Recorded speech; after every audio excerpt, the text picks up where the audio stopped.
Hi hello नमस्कार, स्वागत आहे तुमचं माझ्या मराठी कथा या यूट्यूब चॅनलमध्ये। तर कथेचं नाव आहे भावनेचा बाजार। तर मागील भागात आपण पाहिलं होतं, तिला तिच्या खऱ्या आयुष्यासाठी लढायचं होतं आणि तिचा भूतकाळ तिला सतत आठवण करून देत होता की तिचं आयुष्य फक्त एक सौदा आहे। चला तर मग आता बघूया भाग 6 मध्ये। रेशमाला पैसे देऊन बाहेर पडल्यावर निशीच्या अंगावरचा ताण हलका झाला। आता तिच्याकडे वेळ कमी होता आणि काम जास्त। तिने त्वरित संध्याला सगळं काही सांगितलं। संध्याने तिला मिठी मारली आणि तिच्या निर्णयाचं कौतुक केलं। आता वेळ वाया घालवू नकोस निशी, लवकर तयारी कर, तुला लांबचा प्रवास करायचा आहे, संध्या म्हणाली। निशीला सगळ्यात मोठी अडचण होती ती तिच्या वेशभूषेची।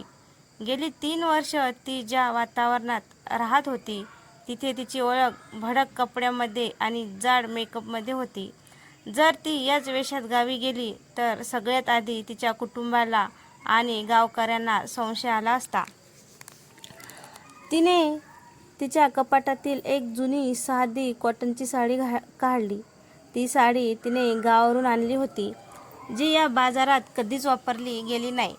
तिने अंगावरचा भडक मेकअप पाण्याने आणि साबणाने पूर्णपणे काढला। आरशात पाहिल्यावर तिला 3 वर्षांनंतर ती जुनी निशा दिसली, एक साधी पण चिंताग्रस्त मुलगी। तिने कपाळावर छोटीशी टिकली लावली आणि केस साधे बांधले। हीच खरी निशा आहेस तू, संध्या म्हणाली। ती निशी इथे सोडून जा। निशीने एक लहानशी बॅग तयार केली, त्यात फक्त आवश्यक वस्तू आणि काही कागदपत्र ठेवली।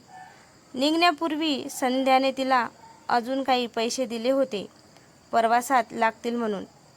काळजी घे, निशीने कृतज्ञतेने ते घेतले। रात्रीचे 10 वाजले होते। निशी आणि संध्या हळूच बाहेर पडल्या। बाजार आता शांत झाला होता। निशीने शेवटच्या वेळी त्या गल्लीकडे पाहिले, ज्या गल्लीने तिच्या स्वप्नांचा बळी घेतला होता। मी परत येईन, तिने मनातल्या मनात रेशमाला नाही तर या बाजाराला वचन दिले। संध्याने तिला रेल्वे स्टेशनपर्यंत सोडायला सोबत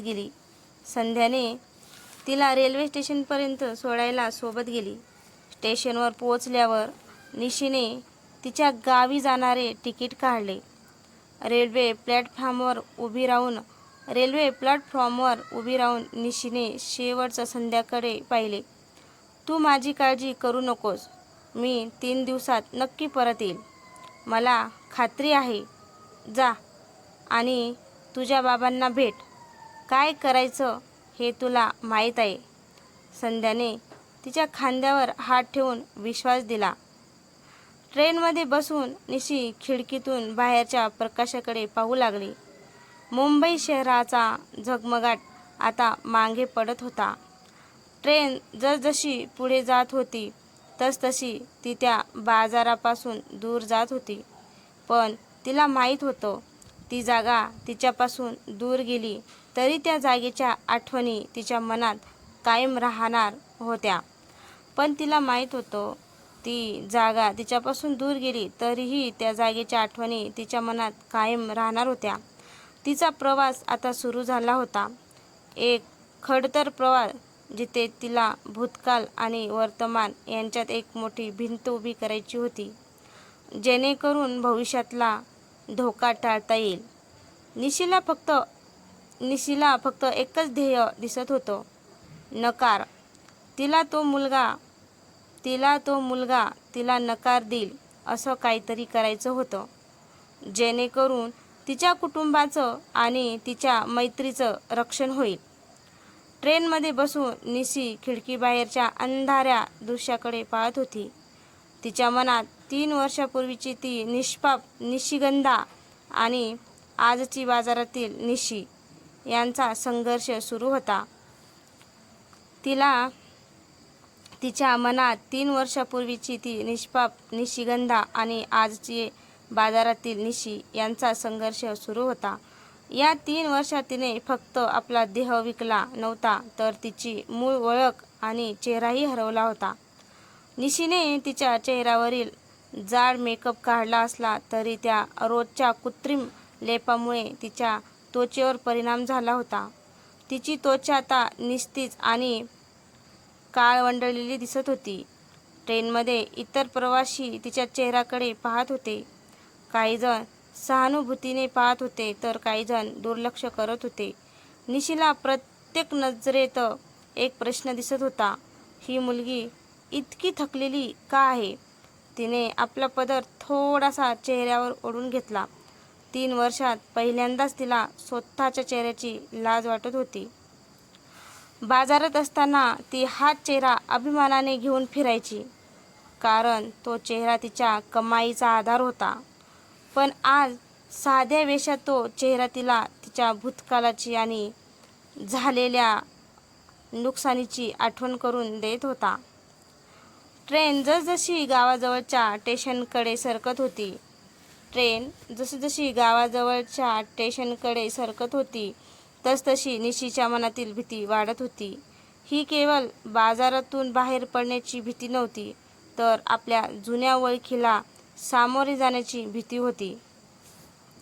गावात तिची ओळख निशी अशी नव्हती. गावातील लोक तिला तिच्या पूर्ण नावाने निशिगंधा या नावाने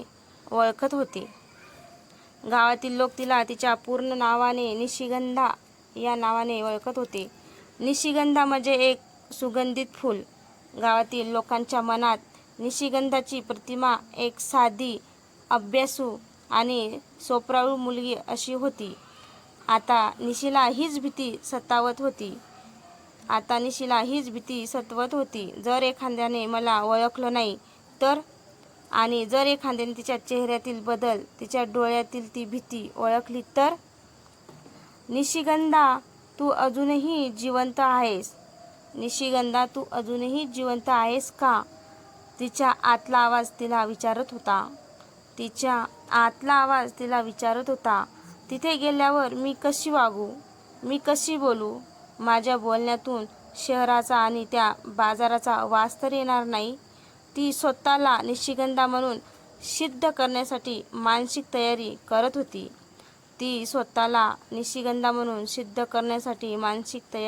होती. ट्रेन थांबली. माझं गाव स्टेशनवर उतरल्यावर निशीने दीर्घ श्वास घेतला. हवेत मातीचा आणि शेताचा वास होता. हा वास 3 वर्षापूर्वीच्या स्वातंत्र्याचा होता. तिने बॅग उचलली आणि प्लॅटफॉर्मवर पाऊल ठेवलं. इथे या गर्दीत तिला कोणीच निशी म्हणून ओळखत नव्हतं. ती फक्त तिच्या बाबांची मुलगी निशिगंधा होती.